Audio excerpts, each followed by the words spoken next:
Yes, మహిళా journalist నుంచి అవకాశం ఇద్దాం. ముందు ఎవరికైనా ముందు ఎస్, మైక్ ఇవ్వండి.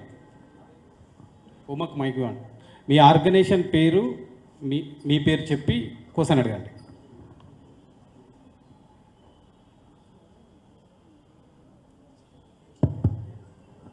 సార్, నా పేరు ఎన్నుమాదేవి, ఇండిపెండెంట్ జర్నలిస్ట్. సార్, మా బీఆర్ఎస్లో చాలా కీలకంగా వర్క్ చేసిన మాగంటి గోపి గారికి చాలా ఇష్యూస్ వచ్చాయి. అగర్ మాగంటి సునీత గెలిస్తే నిలదొక్కుంటుంది అంటారా? అక్కడున్న రాజకీయాలు కంపేర్ టు అదర్ నియోజకవర్గం జూబ్లీ హిల్స్ అనేది చాలా టిపికల్. సో మాగంటి గోపి గారికే పార్టీల పరంగా చాలా ఇబ్బంది అయింది కదా. సో సిచ్యువేషన్ ఎలా ఉండబోతుంది? సిస్టర్, ఇప్పుడు గోపి గారు అద్భుతంగా పనిచేశాడు. 3 సార్లు హ్యాట్రిక్ ఎమ్మెల్యేగా గెలిచాడు. కంటిన్యూస్గా హ్యాట్రిక్ ఎమ్మెల్యే ఆయన మేము ఇప్పుడు ప్రచారానికి వెళ్తుంటే చాలా బస్తీల్లో గోపన్న చాలా మంచోడు, మాకు చాలా సహాయం చేశాడని ఆయన పనితనాన్ని ప్రజలు గుర్తు చేసుకుంటున్నారు. బస్తీల్లో గోపి గారి గురించి వాళ్ళు చెప్పడం జరుగుతూ ఉంది. సో సునీత గారు తప్పకుండా బాగా పనిచేయగలుగుతారు. సునీత గారు ఒక సగటు మహిళగా, ఒక ఇంటి యజమానిరాలిగా మహిళల బాధలను, మహిళల మంచి కష్టాలను బాగా తెలుసుకోగలిగినటువంటి వ్యక్తి. సో డెఫినెట్గా ఆవిడ బాగా పనిచేస్తుంది. ఆవిడకు వెన్నంటి బీఆర్ఎస్ పార్టీ ఉంటుంది. మేమందరం కూడా వారికి చేదోడు వాదోడుగా ఉంటాం. తప్పకుండా ఒక మహిళగా తన ప్రయత్నం తాను చేయడంతో పాటు whole party will be with us. Yes sir, Ravikumar, నమస్తే తెలంగాణ. సార్, రేపు సాయంత్రంతో ప్రచారం ముగుస్తుంది. ఇప్పటిదాకా మనం కాంగ్రెస్ వల్ల కూడా ఏది గూండా రాజ్యం ఇది అంటున్నారు. ప్రచారం ముగిసి 48 గంటలు ఉంటుంది. దీన్ని ఎలా ఎదుర్కోబోతుంది బీఆర్ఎస్? అందుకే మేము ఈరోజు కేంద్ర ప్రభుత్వ ఎన్నికల కమిషనర్స్ను మా ఎంపీ సురేష్ రెడ్డి గారు, దామోదర్ రావు గారు కలుస్తున్నారు. ఈరోజు 4:30కి అపాయింట్మెంట్ కూడా ఇచ్చారు. కేంద్ర ప్రభుత్వ బలగాలను ఇక్కడ దించాలని చెప్పి బీఆర్ఎస్ పార్టీ ఎన్నికల కమిషన్ను కోరింది. మేము రిటర్న్గా నిన్ననే పంపాము. ఈరోజు అపాయింట్మెంట్ కూడా ఇచ్చారు. సెంట్రల్ ఫోర్సెస్ని పంపాలని. ఎందుకంటే ఇవాళ పోలీసులు చాలా దుర్మార్గంగా వ్యవహరిస్తూ ఉన్నారు. మొన్న షేక్పేట్లో వహీద్ అని మా ముఖ్యమైన నాయకుడు, ఆయన ఇంట్లోకి చొరబడి ఆయన తల్లిగారి మీద, భార్య మీద కూడా మగ పోలీసులు రూడ్గా బిహేవ్ చేశారు. బెడ్రూమ్లోకి కూడా వెళ్ళారు. వాళ్ళ కుటుంబ సభ్యుల్ని రాత్రి ఎత్తుకుపోయారు. అంటే ఈ రకంగా ఇంత అమానవీయంగా విచ్చలవిడిగా పోలీసులు మహిళల పట్ల వ్యవహరిస్తూ ఉన్నారు. లిటరల్లీ మా నాయకులకు లోకల్ సిఐలు, ఏసీపీలు బెదిరింపులకు గురి చేస్తున్నటువంటి పరిస్థితి ఉంది. అందువల్ల కేంద్ర ప్రభుత్వం సెంట్రల్ ఫోర్సెస్ని ఇక్కడ దించాలని, మన దేశంలో ఎక్కడ చూడం, ముఖ్యమంత్రి డీజీపీకి అపాయింట్మెంట్ ఆర్డర్ ఇచ్చిండు. అసలు నేనైతే ఇప్పటివరకు చూడలే ఇన్నేళ్ల జీవితంలో. ముఖ్యమంత్రి చేతుల మీదుగా అపాయింట్మెంట్ ఆర్డర్ అందుకుంటున్న డీజీపీ శివధర్ రెడ్డి. ఇది అన్ని పేపర్లలో ఫోటో ఐటమ్. ఇంకా ఆ డీజీపీ లా అండ్ ఆర్డర్ని ఏం ప్రొటెక్ట్ చేస్తాడు? ఆ డీజీపీ న్యాయంగా ఎక్కడ వ్యవహరిస్తాడు?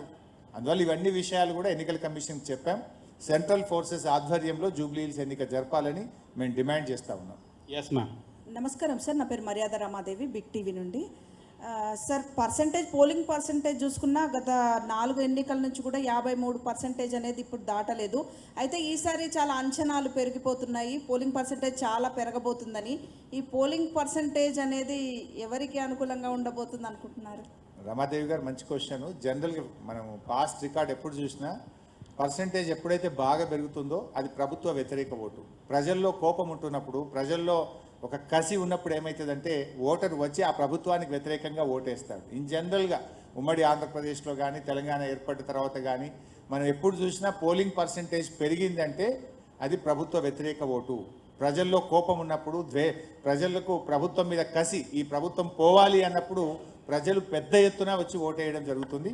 జూబ్లీ హిల్స్లో అదే జరగబోతుంది. I think first time record polling Jubilee హిల్స్లో జరగబోతుంది. రికార్డు మెజార్టీతో మా అభ్యర్థి సునీత గెలవబోతుంది. సార్, నేను మల్లికార్జున్ రెడ్డి, సాక్షి చీఫ్ రిపోర్టర్ని. మీరు కాంగ్రెస్ బీజేపీ ఒకటే, వాటి మధ్యలో ఒక ఫైకల్ బాండ్ ఉందని చెప్తున్నారు. ఈ మధ్యలో సీఎం రోడ్ షోలో ఒక కామెంట్ చేశారు. ఏంటి అంటే, కాళేశ్వరం సిబిఐ విచారణకి ఇచ్చినాము, నవంబర్ 11 లోపు వాళ్ళిద్దరు బీజేపీ బీఆర్ఎస్ ఒకటి కాకపోతే ఎఫ్ఐఆర్ నమోదు చేయాలని చెప్పేసి అన్నారు. దీని మీద మీ కామెంట్ ఏంటి? 2 ఏళ్ల నుంచి నువ్వేం చేసినావు?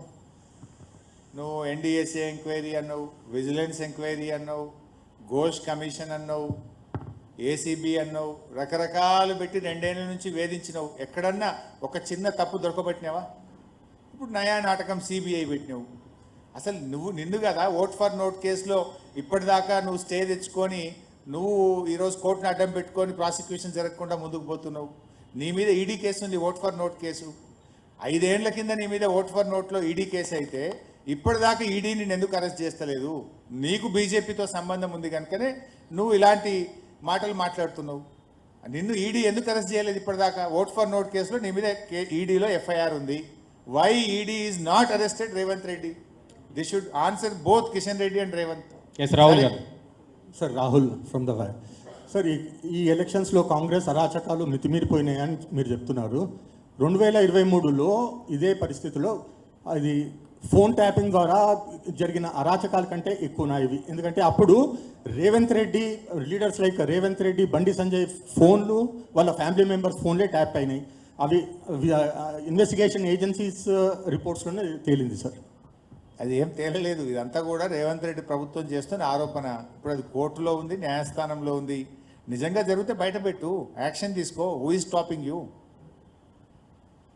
సార్ రమేష్ రెడ్డి సార్, ఈనాడు కాంగ్రెస్ ప్రభుత్వం, రేవంత్ రెడ్డి నాయకత్వంలో కాంగ్రెస్ ప్రభుత్వం ఈ ఉప ఎన్నిక రెఫరెండంగా మీరు భావిస్తున్నారు? నిన్ననే మా కేటీఆర్ గారు ఈ ప్రశ్నకు ఆన్సర్ ఇచ్చారు కదా. నమస్తే సార్. సార్ గత ప్రభుత్వం, మీ ఆర్గనైజేషన్ పేరు, మీ పేరు చెప్పండి. నా పేరు Bhumeshwar, Andhra Prabha deputy bureau chief. గత ప్రభుత్వంలో తుమ్మిడిహట్టి నిర్మించాలని మీరు ప్రయత్నం చేసినా మహారాష్ట్ర ప్రభుత్వం అంగీకరించలేదు. ప్రస్తుత ప్రభుత్వం 150 మీటర్ల ఎత్తుతో తుమ్మిడిహట్టి నిర్మిస్తాం, సుందిళ్లకు నీటిని తరలిస్తామని చెప్తున్నది. సాధ్యం అవుతుందా? Good question. ఇప్పుడు ఇలా మీ దాంట్లో 2 ఆన్సర్లు ఉన్నాయి. తమ్మిడిహట్టి దగ్గర 150లో కడతాము అంటున్నారు.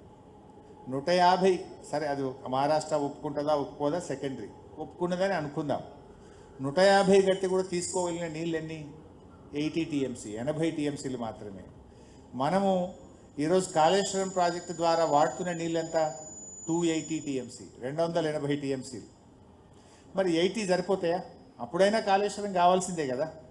This is number 1. Number 2, Tummidihatti నుంచి ఏడికి తెస్తామంటున్నారు? సుందిళ్ళ బ్యారేజ్కి తెస్తామంటున్నారు. నువ్వే ఏం చెప్తున్నావు? ఈ బ్యారేజీలన్నీ కూడా కూలిపోతాయి, ఇది టెక్నాలజీ బాగలేదు, ఇదంతా అవినీతి జరిగింది అంటున్నావు. మరి సుందిళ్ళ బ్యారేజ్కు నువ్వు నీళ్లు తెస్తున్నావు అంటే, when Sundilla barrage intact, then Annaram ఉన్నట్టే, మేడిగడ్డ ఉన్నట్టే కదా. What's the problem? ఇదంతా నువ్వు రాజకీయం చేస్తున్నట్టు. ఎప్పుడైతే సుందిళ్ళ బ్యారేజ్కు నీళ్లు తెస్తున్నావు అంటే సుందిళ్ళ బ్యారేజ్ వాడతావు. సుందిళ్ళ బ్యారేజ్ దగ్గర బీఆర్ఎస్ ప్రభుత్వం కట్టిన లిఫ్ట్ను వాడి ఎల్లంపల్లికి నీళ్ళు తెస్తావు. మరి సుందిళ్ళ బ్యారేజ్ పనిచేసినప్పుడు, సుందిళ్ళ లిఫ్ట్ పనిచేసినప్పుడు అన్నారం మేడిగడ్డ కూడా పనిచేస్తాయి కదా. 3 బ్యారేజీలు అదే టెక్నాలజీతోనే అదే గోదావరి నది మీద కట్టినాం కదా. Then there is no issue. అంటే నువ్వు చేస్తున్నదంతా రాజకీయము, రాద్ధాంతం తప్ప నువ్వే సమాధానం చెప్తున్నావు. Sundilla, Annaram, Medigadda is perfect, intact, they are useful. With a small repair we can use Medigadda. కొద్దిపాటి డబ్బులతో చేసే అవకాశం ఉండగా కేవలం ఫాల్స్ ప్రిస్టేజ్తోని ఇప్పుడు మళ్ళీ 25,000 కోట్లు ఖర్చు పెట్టి సుంది లెక్క తెస్తున్నావు. What is the use? 25,000 కోట్లు పెడితే కూడా గదే 80 టీఎంసీలే వస్తాయి. నీకు ఆ 80 కూడా ఇప్పుడు ఆ 80తో పాటు ఇంకో 200 కలిపి 280 టీఎంసీలు మేడిగడ్డ నుంచి తీసుకోవచ్చు కదా. మరి 25,000 కోట్లు ఎందుకు దండగా చేస్తున్నావు? కాంట్రాక్ట్ల కోసం, పర్సెంటేజ్ల కోసం. Thank you. ఎస్ సార్ నా పేరు భుజంగర్ సార్, మన తెలంగాణ రిపోర్టర్. రాహుల్ గాంధీ గారు ఓట్ చోరీ మీద ఒక బ్రెజిల్ మోడల్ను చూపించి ఇట్లాంటివి దొంగ ఓట్లు క్రియేట్ చేసి ఎలక్షన్ కమిషన్నే పక్షపాతంగా అధికార పార్టీకి అనుకూలంగా పనిచేస్తుందని ఆరోపణలు చేసింది. ఇక్కడ బీఆర్ఎస్ పార్టీ కూడా జూబ్లీ హిల్స్లో కొత్త ఓట్లు నమోదైనాయి. మీరు ఇంతకుముందు చెప్పినట్టు నవీన్ యాదవ్ తమ్ముడికి 3 ఓట్లు ఉన్నాయి ఎలక్షన్లో అని చెప్తున్నారు. బీఆర్ఎస్ పార్టీ ఎలక్షన్ కమిషన్ అనుకూలంగా ఎలక్షన్ కమిషన్ పారదర్శకంగా పనిచేస్తుందని నమ్ముతుందా సార్? ఇంకో క్వశ్చన్ సార్. ఒకటి ఆన్సర్ చెప్పండి, ఒకటి చాలు. ఎలక్షన్ కమిషను పారదర్శకంగా లేదు, రాహుల్ గాంధీ అంతకంటే లేడు. ఇప్పుడు రాహుల్ గాంధీ మరి బీహార్లో ఓట్ చోరీ గురించి మాట్లాడితే తెలంగాణ ఓట్ చోరీ గురించి నీ అభ్యర్థి తమ్మునికే 3 ఓట్లున్నాయి, దీని సంగతి ఏందని రేవంత్ని అడగాలనా వద్దా? ఎలక్షన్ కమిషన్కి ఎంత పారదర్శకత లేదో రాహుల్ గాంధీకి అంతకంటే లేదు. Thank you. రెండో క్వశ్చన్ ఏంటి? ఫీజు రియంబర్స్మెంట్కి సంబంధించి సార్ విజిలెన్స్ ఈ విజిలెన్స్ సిస్టమ్ అనేది క్రియేట్ చేసిందే, ఆ సిస్టమ్ తెచ్చిందే బీఆర్ఎస్ పార్టీ అని ఈ కాలేజ్ మేనేజ్మెంట్స్ ఆరోపిస్తున్నాయి సార్. వాళ్ళు ఇప్పుడు చేస్తున్న కాంగ్రెస్ గవర్నమెంట్ చెప్తున్న విజిలెన్స్ అప్పటి బీఆర్ఎస్దే, ఆ రిపోర్ట్ను చూపించే మమ్మల్ని బెదిరిస్తున్నారు అని చెప్తున్నారు వాళ్ళు. మేము ఏ రోజు వేధింపులకు గురి చేయలే కదా. బీఆర్ఎస్ పార్టీ వచ్చినాడు అప్పటి కాంగ్రెస్ ప్రభుత్వం 2200 కోట్ల ఫీజు రియంబర్స్మెంట్ బకాయి పెట్టిపోయింది. ఆనాడు కిరణ్ కుమార్ రెడ్డి ప్రభుత్వం పోతూ పెట్టిన బకాయిలు చెల్లించినాం. 2 సంవత్సరాలు కరోనా వస్తే కూడా కలిపి 19,500 కోట్ల రూపాయలు ఫీజు రియంబర్స్మెంట్ కింద బీఆర్ఎస్ ప్రభుత్వం ఇచ్చింది. 2 సంవత్సరాల్లో రేవంత్ రెడ్డి నువ్వు 2 రూపాయలు ఎందుకు ఇవ్వలేదు? ఈ కాలేజీలో చదివేది ఎవరు? ఎస్సీ, ఎస్టీ, బీసీ, మైనార్టీలు చదువుతారు. నీ ప్రభుత్వం పేదల ప్రభుత్వం అని, ఇందిరమ్మ ప్రభుత్వం అని చెప్పే నువ్వు ఆ ఎస్సీ, ఎస్టీ, బీసీ, మైనార్టీ పిల్లలకు ఫీజు రియంబర్స్మెంట్ చెల్లించకపోవడం వల్ల సర్టిఫికెట్లు ఇవ్వడం లేదు, ఉన్నత చదువులు చదవలేకపోతున్నారు. నువ్వు దాని చెల్లింపులు చేయను. నువ్వు ఇప్పుడు మల్లన్న సాగర్ నుంచి మూసీకి 7,000 కోట్లతో టెండర్ పిలిచినావు, దానికి పేమెంట్ ఇస్తున్నావు, దానికి పైసలు ఉన్నాయి. నీకు 5,000 కోట్లతో ఫ్యూచర్ సిటీకి రోడ్ వేస్తున్నావు, దానికి పైసలు ఉన్నాయి. ఈ ఎస్సీ, ఎస్టీ, బీసీ విద్యార్థులకు ఫీజు రియంబర్స్మెంట్ ఎందుకు ఇవ్వవు? మేము 10 ఏళ్ళు ఉంటే ప్రతి సంవత్సరం 2,000 కోట్లు యావరేజ్కి ఇచ్చినాం. ఎవ్రీ ఇయర్ 2,000 కోట్లు ఇచ్చినాం. నువ్వు 2 ఏళ్లలో 2 రూపాయలు కూడా ఇవ్వలే.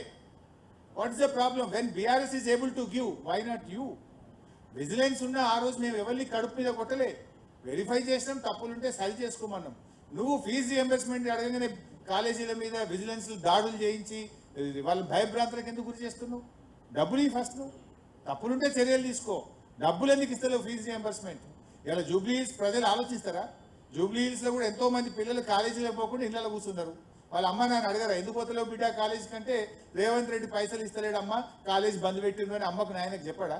పిల్లల చదువుల్ని ఇలా బేకారు చేస్తూ పిల్లల చదువులు ఆగం చేసిన రేవంత్ రెడ్డికి ఏ తల్లి అయినా తండ్రి అయినా ఓటేస్తారా? ఎస్ మా. యా, నా పేరు Radha sir, independent journalist. So మొన్న సీఎం రేవంత్ రెడ్డి గారు బీఆర్ఎస్ పార్టీ అసలు సినిమా కార్మికులకి ఎలాంటి పనులు చేయలేదని చెప్పేసి ఆరోపించారు. దానికి మీ సమాధానం ఏంటి సార్? అమ్మ, సినిమా రంగానికి కేసీఆర్ గారు ఇచ్చినంత ఆదరణ ఎవరు ఇవ్వలేదు. రేవంత్ రెడ్డి వచ్చినాక సినిమా యాక్టర్లను అరెస్ట్ చేసి జైళ్ళలో పెట్టింది చూశారు, బ్లాక్మెయిల్ చేసింది చూసాము. సినిమా కార్మికులు సమ్మె చేస్తుంటే ప్రభుత్వానికి సంబంధం లేదు, వాళ్ళు సమ్మె చేస్తుంది నిర్మాతల మీద. కానీ రేవంత్ రెడ్డి నిర్మాతలందరూ పోయి రేవంత్ రెడ్డి గారిని కలిసిన వీడియో ఫోటో మనం పేపర్లలో చూసాం. తెల్లారి పోలీసులను పంపించి బలవంతంగా సమ్మెను మెడ మీద కత్తి పెట్టి విరమింపజేసిండు రేవంత్ రెడ్డి. కానీ బీఆర్ఎస్ హయాంలో సినిమా రంగం అభివృద్ధి జరిగింది. సినిమా రంగానికి అనేక రకాలుగా ప్రభుత్వం సహకరించింది.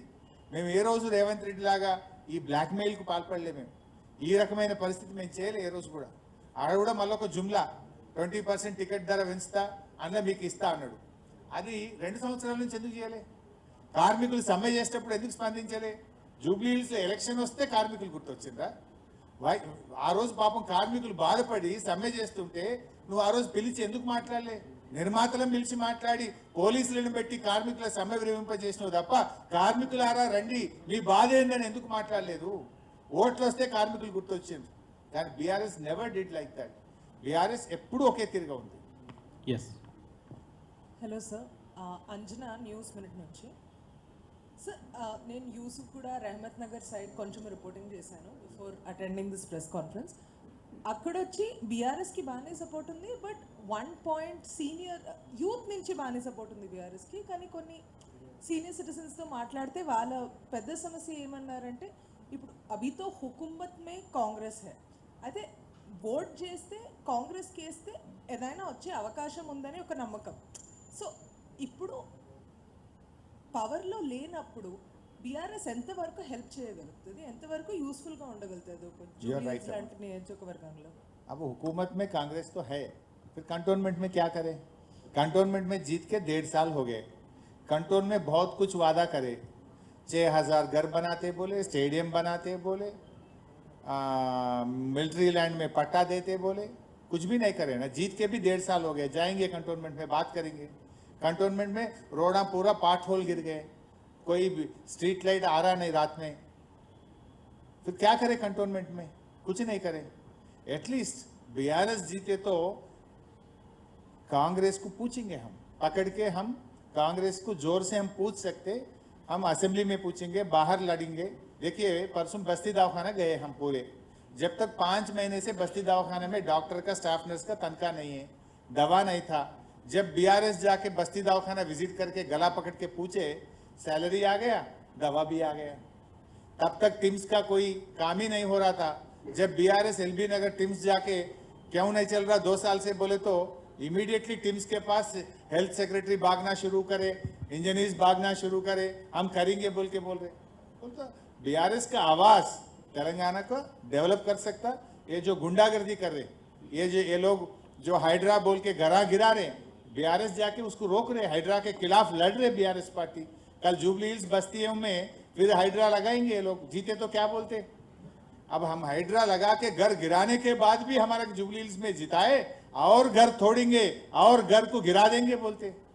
हैदराबाद में एक घर बनाए क्या रेवंत रेड्डी? 2 साल में एक घर भी रेवंत रेड्डी नहीं बनाए। केसीआर साहब ने 1 लाख डबल बेडरूम घर बना के गरीब लोगों को बगैर 1 रुपया दिए, लेकिन रेवंत रेड्डी ने 1 लाख घर गिरा दिया है। बनाए सो पार्टी बीआरएस है, गिराए सो पार्टी कांग्रेस है। अब कौन जीतना आप सोचो। Yes sir Kiran sir T news sir ఈ సమ్మక్క సారక్క ప్రాజెక్ట్ కనుక పూర్తయితే కాళేశ్వరం ప్రాజెక్టును నిర్వీర్యం చేసే కుట్ర జరుగుతుంది. అది ఫుల్ లెవెల్ ట్యాంక్ కనుక వచ్చినట్లయితే ఖచ్చితంగా మేడిగడ్డ మునిగిపోతుందని నిపుణులు మాట్లాడుతున్నారు. మీరేం చెప్తారు సార్ దాని మీద?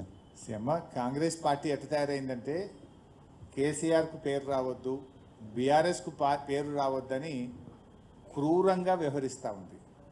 ప్రభుత్వాలు మారుతాయి, పార్టీలు మారుతాయి, కానీ ఏ ప్రభుత్వం వచ్చినా బాధ్యతాయుతంగా పనిచేయాలి. సపోజ్ మేము వచ్చినాం, వైఎస్ రాజశేఖర రెడ్డి గారు ఫీజు రియంబర్స్మెంట్ స్కీమ్ పెడితే we continued as it is. YS Rajasekhara Reddy గారు ఆరోగ్యశ్రీ పథకం పెడితే 2 lakhsను 5 lakhsకు పెంచి we continued as it is. YS Rajasekhara Reddy గారు 108 స్కీమ్ పెడితే we continued as it is. So some schemes good for the society, good for the people. Government మారినా కూడా దాన్ని కంటిన్యూ చేయాల్సిన విజ్ఞత ఉండాలి. రేవంత్ రెడ్డికి ఆ విజ్ఞత లేదు. రేవంత్ రెడ్డి ఎంతసేపు ఏదో ఒక రకంగా, ఇప్పుడు mission Bhagiratha one of the best scheme in the country. We have become a model to the whole country. Country has learn from Telangana. Many state secretaries, ministers, all the way they came to Telangana. They saw the project and they seek the guidance. So ఈరోజు mission Bhagiratha పరిస్థితి ఏంటంటే maintenance డబ్బులు ఇస్తలేదు, దాన్ని fail చేసే ప్రయత్నం చేస్తుంది. ప్రతి ఇంటికి మంచినీళ్ళు ఇచ్చి దేశానికి రోల్ మోడల్గా నిలిచిన మిషన్ భగీరథను మెయింటెనెన్స్ డబ్బులు ఇవ్వక 8 నెలలు 10 నెలల నుంచి అక్కడ కార్మికులకు జీతాలు రాక మిషన్ భగీరథలో నీళ్లు రావట్లేదు, ప్యూరిఫికేషన్ జరగడం లేదు, దాన్ని ఫెయిల్ చేస్తుండు. ఎవరైనా బుద్ధున్నోడు చేస్తాడా పని? అన్ని వేల కోట్లు పెట్టి కోట్ల మంది ప్రజలకు ప్రతిరోజు స్వచ్ఛమైన శుద్ధి చేసిన త్రాగునీరు 4 ఏళ్ళు ఇచ్చినాం మేము దాన్ని 4 to 5 years రన్ చేసినాం సక్సెస్ఫుల్గా, ప్రజలకు నీళ్ళు ఇచ్చినాం. నువ్వు రాగానే ఎందుకు ప్రాబ్లం వస్తుంది? ఇంటెన్షనల్లీ దాన్ని నువ్వు ఫెయిల్ చేసే ప్రయత్నం చేస్తున్నావు. ఇంటెన్షనల్లీ కేసీఆర్ గారు ప్రభుత్వం కట్టిన కాళేశ్వరంను ఇప్పుడు ఇందాక చెప్పిన సుందీర్లో పనికి వస్తుందంటే మేడిగడ్డ పనికి రాదా మరి? సో అట్లా ఇంటెన్షనల్గా దెబ్బతీస్తున్నాడు. ఇది రాష్ట్ర ప్రగతికి విఘాతం కలిగించే చర్యలు విఘ్నులైన రాష్ట్ర ప్రజలు అన్నీ గమనిస్తున్నారు. ఎస్ మిత్రమా. సార్ నా పేరు సవీన్, స్వతంత్ర టీవీ. ప్రధానంగా రాష్ట్రంలో ఎప్పుడు ఉప ఎన్నికలు వచ్చినా బీఆర్ఎస్ పార్టీ పైన ఒక విమర్శ.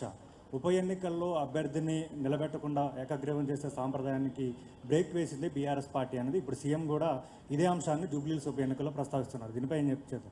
అవునబ్బా, నీకు అంత విఘ్నత ఉంటే నువ్వు పెట్టకుండా ఉండాల్సింది. నిన్ను ఎవరు పెట్టమన్నారు? నీకు అంత విఘ్నత ఉంటే, నీకు అంత సోయి ఉంటే నువ్వు పెట్టకుండా ఉండి అప్పుడు నువ్వు మాట్లాడాలి. నువ్వెందుకు పెట్టినావు మరి? ఇప్పుడు Sharif sir, Sharif sir V6 నుంచి ఇప్పుడు ఓట్ల కోసమే కాంగ్రెస్ నేతలు జూబ్లీహిల్స్కి వెళ్తున్నారని చెప్పి మీరు స్టేట్మెంట్ ఇస్తున్నారు. కాంగ్రెస్ మాత్రం చెప్తోంది మాగంటి గోపీనాథ్ ఆ పార్టీకి సంబంధించినటువంటి శాసనసభ్యుడు చనిపోతే అసెంబ్లీలో సంతాప సభ పెడితే ఆ పార్టీ అధినేతగా కేసీఆర్ రాలేదు, ఇప్పుడు ఓట్ల కోసం కేటీఆర్ మాగంటి సునీతను ఇబ్బందులు పెడుతున్నాడు అని చెప్పి కాంగ్రెస్ అంటోంది. దీనికి మీ కామెంట్? మేము ఆ కుటుంబానికి అండగా నిలబడ్డాము. ఆ కుటుంబాన్ని ఇవాళ పాపం దురదృష్టవశాత్తు గోపి గారు చనిపోతే I'm the first person to reach the hospital. Within half an hour reach అయ్యాం. కేటీఆర్ గారు ఆల్ ద వే విదేశాల్లో ఉంటే పర్యటన రద్దు చేసుకొని all the way he came to India. మొత్తం అంత్యక్రియలు జరిగే వరకు మేము భుజాన గోపి గారి పాడే మోసి గౌరవప్రదంగా ఆ కుటుంబానికి అండగా నిలబడ్డది బీఆర్ఎస్. ఇవాళ అమ్మాయిని నిలబెట్టి ఆ అమ్మాయి గెలుపును భుజాన వేసుకొని గెలిపిస్తున్నది బీఆర్ఎస్ పార్టీ. కానీ రేవంత్ రెడ్డి ఏం చేస్తుండు? ఆ అమ్మాయిని వేధిస్తున్నాడు, ఆ అమ్మాయి పిల్లల్ని గోపి గారి పిల్లల మీద కేసు పెట్టి వేధిస్తున్నాడు, 14 మంది మంత్రులను పెట్టి ఆ కుటుంబం మీద ఇష్టరాజ్యాలు మాట్లాడుతున్నాడు. ఆ అమ్మాయి కన్నీళ్లు పెట్టుకుంటే, భర్త చనిపోయి కన్నీళ్లు పెట్టుకుంటే ఆ కన్నీళ్లను కూడా రాజకీయం చేసినావు కదా రేవంత్ రెడ్డి. పొన్నం ప్రభాకర్ మాట్లాడుతున్నాడు, ఏడిస్తే కూడా ఏడుపును కూడా రాజకీయం చేస్తావా నువ్వు? ఇంత ఇన్హ్యూమన్గా ఉంటాయా ఎవరన్నా? నువ్వు కదా ఈ అమ్మాయిని ఏడుపును, తన బాధను కూడా నువ్వు వెక్కిరించి, అమ్మాయి కన్నీళ్లను కూడా వెక్కిరించిన కాంగ్రెస్ పార్టీకి ఆ మాట మాట్లాడే హక్కు ఉందా? Satish NTV reporter.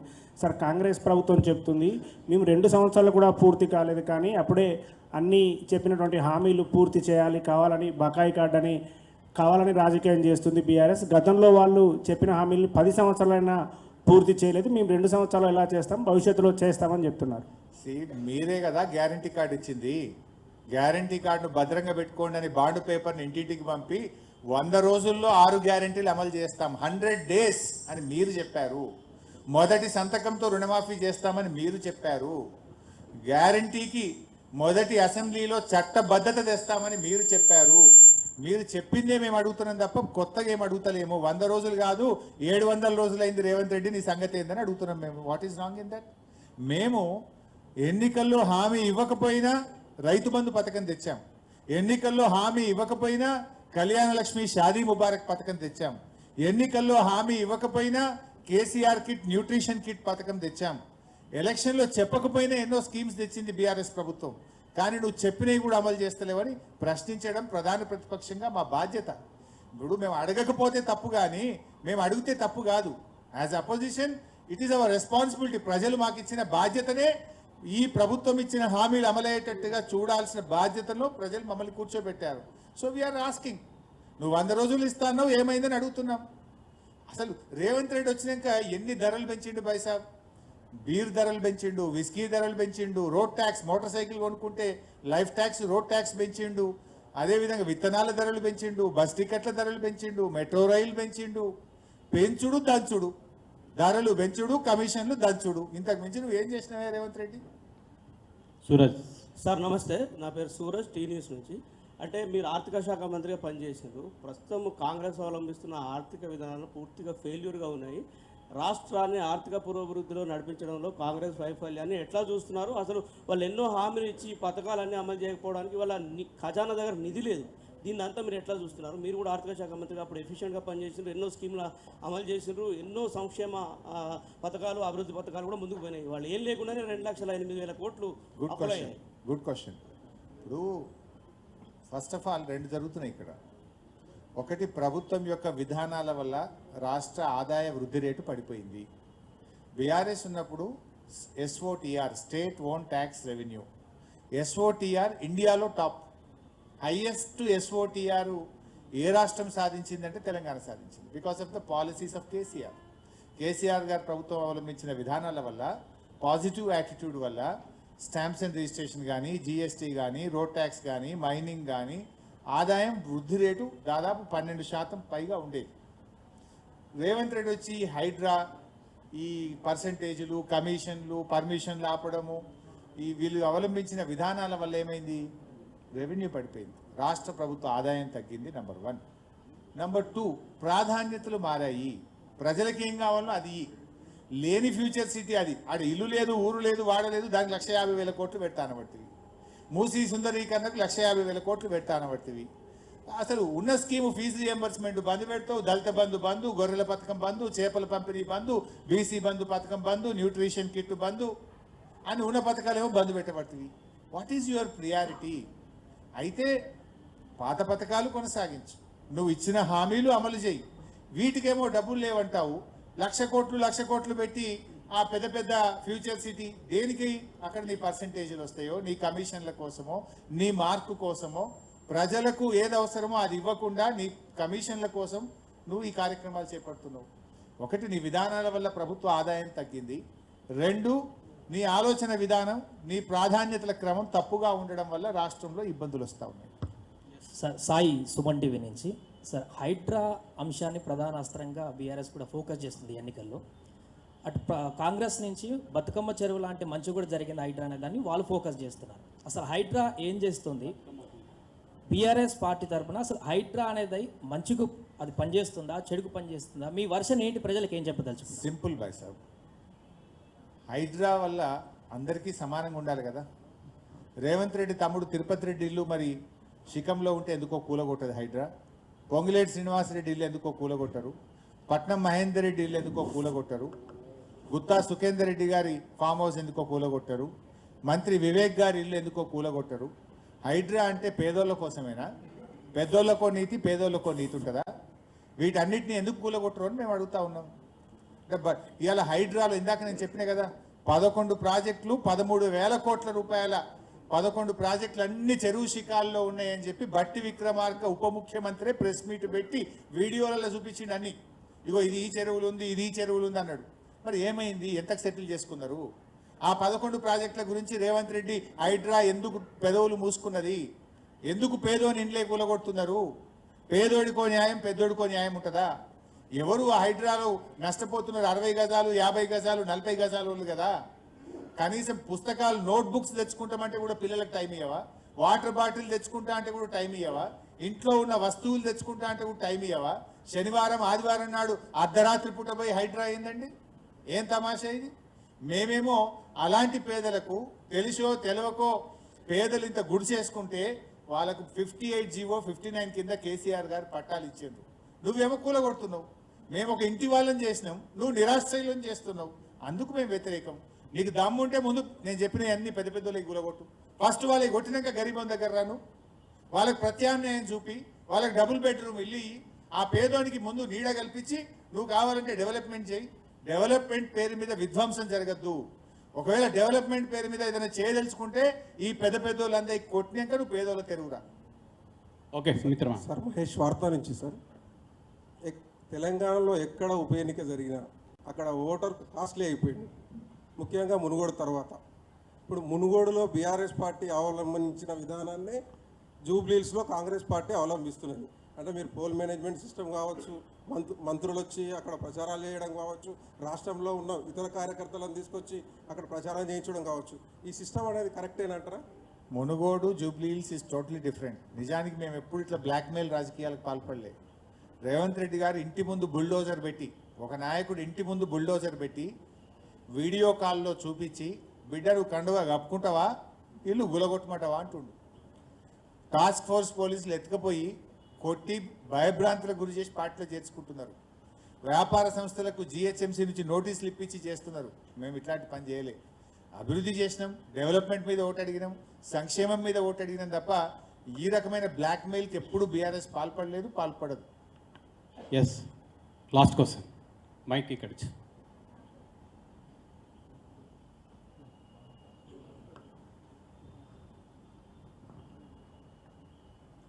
సార్ నేను శ్రీనివాస్, గ్రేట్ తెలంగాణ నుంచి. ప్రస్తుతం ఉన్న బీఆర్ఎస్ పరిస్థితిలో కేసీఆర్ గారు కొంత రెస్ట్ తీసుకుంటున్నారు, అగ్రెసివ్నెస్ తగ్గించుకున్నారు. కవిత గారు సైడ్ స్టెప్ వేశారు.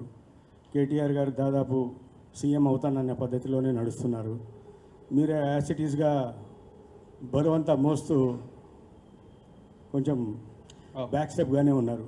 What is the future course of action for BRS as such and what is the future course of action for Harish as such?